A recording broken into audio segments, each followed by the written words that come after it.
The story behind the shoes, the doctor who wore them as he worked to save lives, footwear that will now leave a permanent footprint in the timeline of Orlando's darkest day. Good evening, I'm Matt Austin. Today, Dr. Joshua Corsa shared his story of the frantic moments as victim after victim were rushed in. Nadine Yanis is live outside Orlando Regional Medical Center with his story for us tonight. Nadine? Well, Matt, Dr. Corsa had bought these shoes less than a week before the Pulse shooting. That night, he says the emergency room was so chaotic, he forgot to put scrubs over them.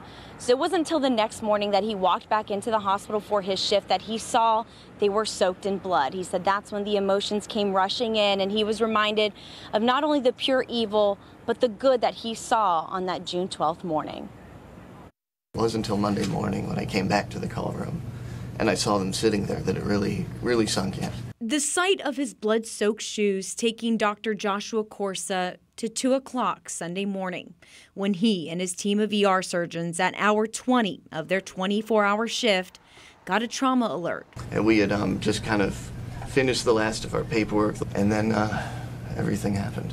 One after the other, victims of the Pulse shooting just a quarter of the mile away started pouring in. By the time I got there, we had 2 patients in the trauma bay already. By the time I saw the second, I had turned around and looked down the hall, and there were 4 more coming. The chaos, coupled with confusion, there may be another shooter inside or near the hospital, putting the trauma room on lockdown.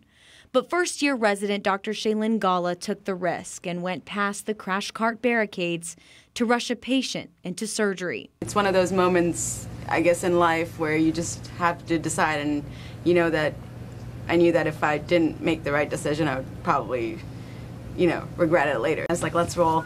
And we roll up to the door, and I meet Dr. Corsa. Terrifying moments these doctors work through to save countless lives, not even thinking about their brand new, now blood-stained shoes. It's the tangible reminder of all of it, of the patients we saw. I don't know whose blood this is. It kind of symbolizes all the good that we did that night, as well as, remind me of the terrible things we had to deal with. And Dr. Corsa promises he will be wearing those shoes every day until the last Pulse shooting patient is out of the hospital. Then after that, he says he's going to put them up in his office. So if he ever has a bad day or is under a pile of paperwork, Matt, he says he'll look at them and then he'll remember not only the 49 lives lost, but the countless of others he and the heroes here at Orlando Health saved. I bet that'll keep things in perspective, too. Nadine Yanis live for us. Thank you.